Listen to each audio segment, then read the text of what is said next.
अस्सलामुअलैकुम my YouTube family, कैसे हैं आप सब लोग। उम्मीद है सब ठीक ठाक होंगे। आप देख रहे हैं उन्नीसोनी किचन। आज हमारे किचन में बन रहा है लीची स्क्वैश। उम्मीद करती हूँ कि आपको ये रेसिपी ज़रूर अच्छी लगेगी।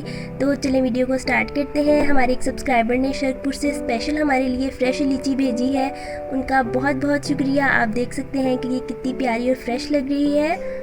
तो मैंने सोचा आज आपके साथ इसकी कोई रेसिपी शेयर करूँ। तो सबसे पहले आपने लीची के सारे छिलके रिमूव कर लेने हैं। उसके बाद आपने नाइफ से कट लगा के इसकी गुठली भी रिमूव कर लेनी है।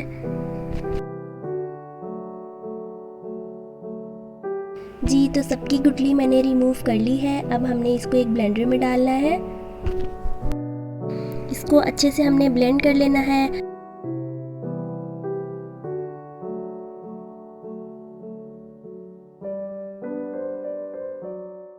अच्छे से ब्लेंड करने के बाद आपने इसको छलनी से छान लेना है।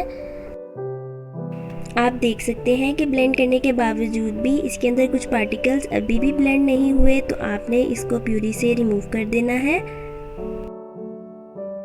और ये आपकी एक प्यूरी सी जो रेडी हुई है, आपने इसको बाउल में डाल देना है। आपकी ये प्यूरी 1 कप है, तो आपने शुगर 1 कप से थोड़ी सी कम लेनी है। आप चाहे तो सेम क्वांटिटी में यूज़ कर सकते हैं शुगर। हाफ टी स्पून मैंने टाटरी ले ली है और 1 कप आपकी शुगर थी, तो 1 कप ही मैंने पानी लिया है। तो ये टोटल इंग्रेडिएंट्स आपको इस पूरी रेसिपी के अंदर चाहिए। अब आते हैं नेक्स्ट स्टेप पे। मैंने एक पैन के अंदर पानी ले लिया है, इसके अंदर शुगर को ऐड कर देंगे और जब तक बॉईल नहीं आता इसको इसी तरह से कुक करते रहेंगे। तो जितनी देर तक ये कुक हो रहा है उतनी देर तक आपसे रिक्वेस्ट है कि मेरी इस वीडियो को लाइक कर दें, मेरे चैनल को सब्सक्राइब कर दें। अगर आपने मेरा इंस्टाग्राम और फेसबुक का पेज अभी तक लाइक या फॉलो नहीं किया तो उसका लिंक भी मैं डिस्क्रिप्शन बॉक्स में दे दूँगी, आप उसको भी जाके फॉलो करें। तो यहाँ पे आप देख सकते हैं कि शुगर तो ऑलमोस्ट डिसॉल्व हो गई है, लेकिन हमने इसको मज़ीद कुक करना है जब तक कि इसके अंदर बॉयल नहीं आ जाता। फ्लेम को आपने हाई नहीं करना, आपने मीडियम फ्लेम पे इसको कुक होने देना है। इसके बाद हम इसमें टाटरी डालेंगे। टाटरी का फ़ायदा ये होता है कि चीनी के अंदर कुछ इम्प्योरिटीज़ होती हैं, वो सेपरेट होकर ऊपर आ जाती हैं। और दूसरा, ये आपकी शुगर को स्क्वैश के अंदर क्रिस्टलाइज नहीं होने देती। इसको आपने अच्छे से मिक्स कर लेना है।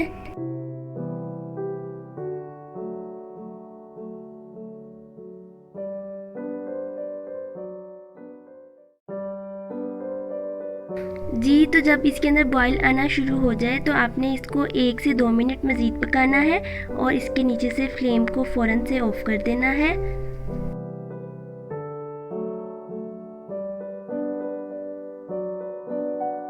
थोड़ी देर कुक करने के बाद मैंने फ्लेम को ऑफ कर दिया था। अब मैं इसके अंदर प्यूरी को ऐड कर दूंगी।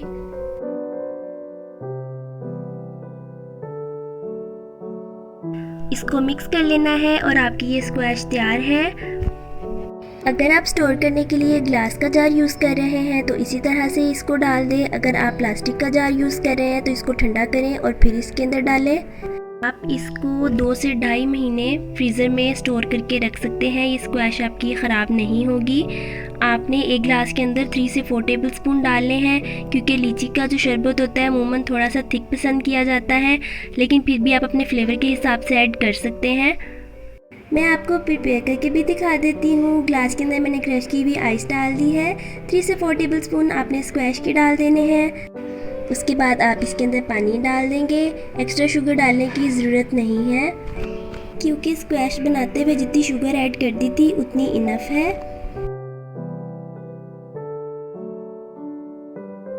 पानी डालने के बाद आपने इसको मिक्स कर देना है और उसके बाद आपने इसको सर्व कर देना है। उम्मीद करती हूँ कि आपको मेरी ये रेसिपी अच्छी लगी होगी। काइंडली मेरी वीडियो को लाइक करें, मेरे चैनल को सब्सक्राइब करें। फिर मुलाकात होगी इंशाल्लाह नेक्स्ट रेसिपी के साथ। तब तक के लिए अपना बहुत सारा ख्याल रखें। अल्लाह हाफिज़। Thanks for watching.